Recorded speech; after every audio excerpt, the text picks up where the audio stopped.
Hey guys, welcome back. Now I love oats and I love bread. So why not put them both together and make this oat loaf bread? This oat loaf is perfect for any meal, whether it is a morning toast with some butter, an afternoon sandwich, or with a hearty soup. Being brought up on homemade bread, this recipe ticks all the boxes for me and I'm sure it'll tick it for you too. So let's get cooking. For this bread, we need to have oatmeal flour. Now, getting oatmeal flour is not very easy, so I'm going to teach you a small trick of how you can make oatmeal flour at home. Now, I've got some steel cut oats here. Now, all you do is take steel cut oats or you take rolled oats, they're perfectly fine, and we blitz it up to form a powder or to form a flour, and it is as easy as that. I just find making breads with oat to be a lot more healthier.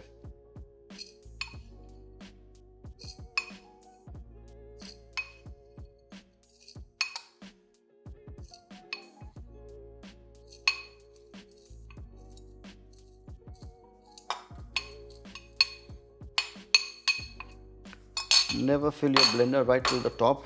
You want it to be enough space for it to move around. If your mixture is too much and the blender jar is quite small, then do it in two batches.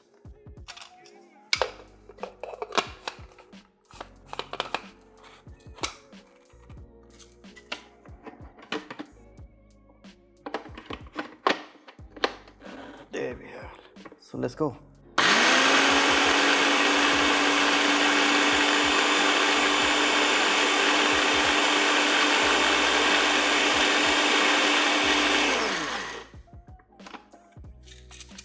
Just move it around. I must say these Kenwood jars are perfect for this stuff. It helps to make a very nice fine powder.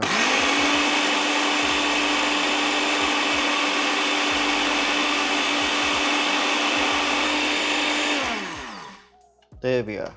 Now all I made is from steel cut oats or rolled oats made into a flour of oats. This is going to be mixed with some all-purpose flour.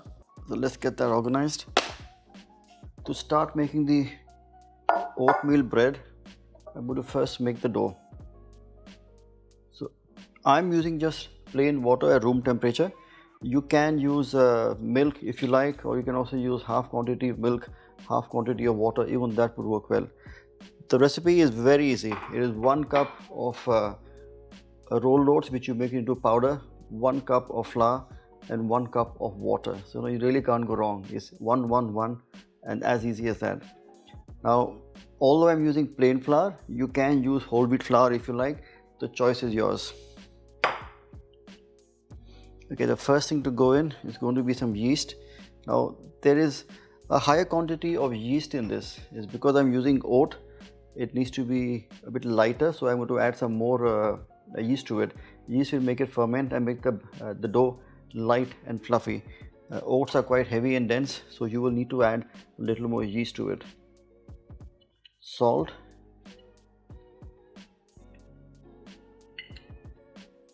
Now there is another way where you can actually ferment the yeast in some warm water and some sugar, but I'm going to do it all together in one go.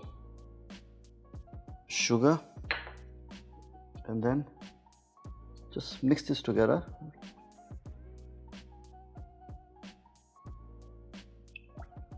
Sometimes we actually ferment just the yeast with some water and sugar and leave it for 10 minutes to froth up and to ferment, and then make the dough. That also can be done, or you do it all directly in one go. Now when you add the flour, don't add all the flour in one go. You have to add the flour in batches. So I'm going to add half the quantity of the oat flour first.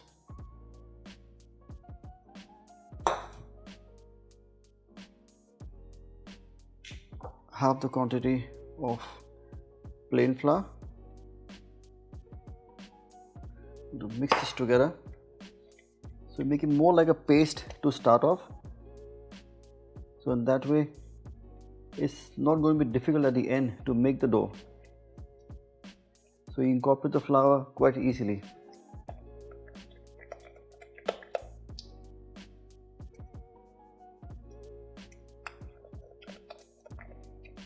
And then goes in the rest. Oat flour and plain flour. And all you do now is mix it all together till you form a nice smooth dough. So the dough is almost ready. I'm going to add a small quantity of oil in that. Literally a tablespoon of oil, not much. And then I'm going to get my hands dirty into it. Now you're going to lightly knead the dough till it becomes into a nice smooth ball.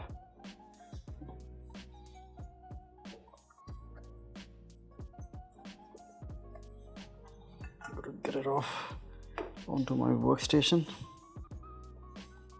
and knead the dough.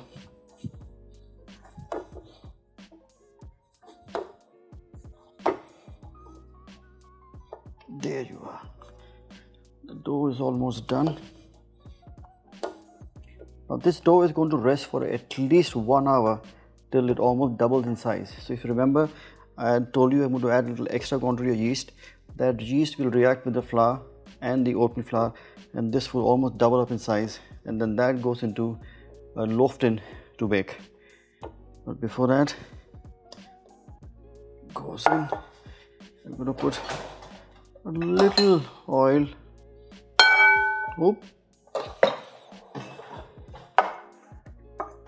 On the base and on top of the dough, and all I do now is cover it with a piece of cloth, and we come back in 1 hour.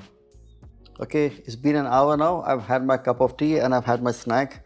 Just now I'm going to check the bread, and there you can see that is nice and fluffy, very nice. Now all I'm going to do at this stage is I am going to lightly dust my workstation and lightly knead this bread into a log. Just slightly deflate the dough, mix it all together.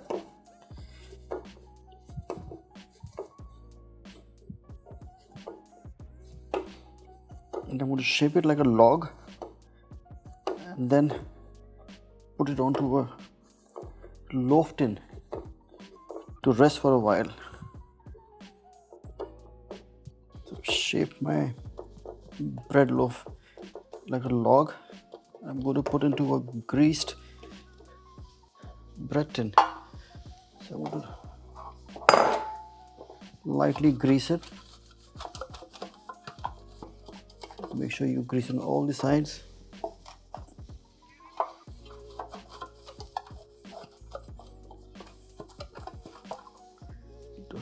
Dust it with a little flour. The flour actually helps it to become non-stick. Also, when it cooks with the dusting, it coats the bread on the outside, so it looks quite nice. There we are. And all you do is the oatmeal loaf, you put it inside, lightly press it down. Now this will again need to rest for a good 30 minutes for the bread to swell up. So cover it with a cloth and we leave it for 30 minutes. The bread has now rested, so let's have a little peek. Look at that. You see the bread is nice and risen, just the way it's supposed to be. Now at this stage, I'm going to lightly glaze it with some water before I bake it. You can use milk, is perfectly okay. If you want to use an egg wash, you can use an egg wash. But I just prefer to have a plain water wash on top of that. The water wash is done. And on top of that, I'm also going to put in some oats. So the oats will tend to stick to the dough on top. And also when you cook it, it'll give it a nice color and a little crunch. So just spread that.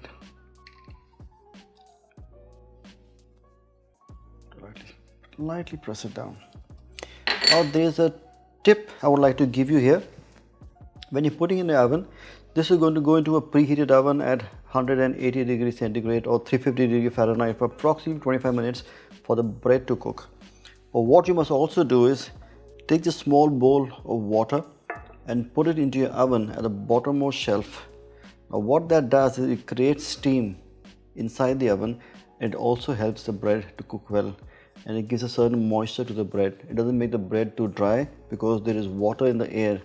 The steam is moving across into the oven, and that helps the bread to be slightly moist, and it cooks very well. Don't forget, I have also put some extra yeast into this because this has got oat flour, which is a bit firmer or a bit heavier or denser. So this goes into the oven at 180 degree centigrade or 350 degree Fahrenheit for approximately 25 minutes or until the bread is cooked.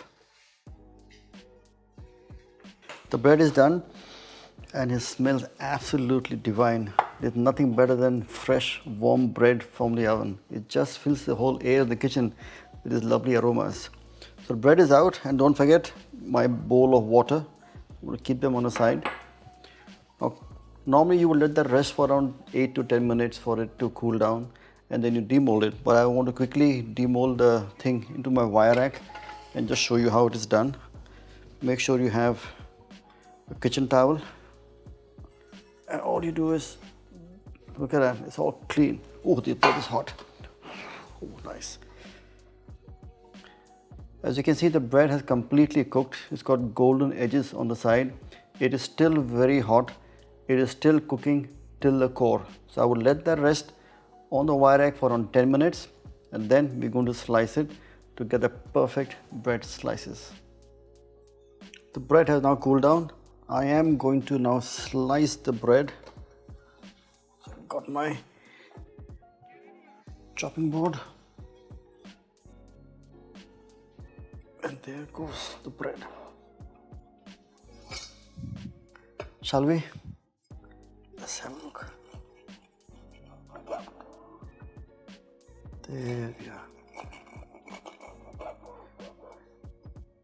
See that?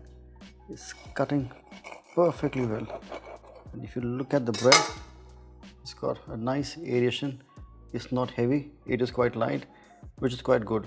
Now, obviously I have used oat flour, homemade oat flour, so it does make it a bit denser, but I promise you, this bread is a lot more healthier than what you get a normal white bread or a brown bread. Is because it's got oat flour in that. You can enhance it by adding multiple kind of seeds in them. You can add some dry fruits in them. You can make the bread totally out of whole wheat flour and oatmeal flour, and it will be spectacular. So make sure you enjoy this with some great spread, a good chutney or cheese spread, or some jam, or even just toast it and have it with some soup. It is absolutely amazing. But don't forget to make it for your friends, make it for your family, and lastly, don't forget to tag me. So until next time, happy cooking.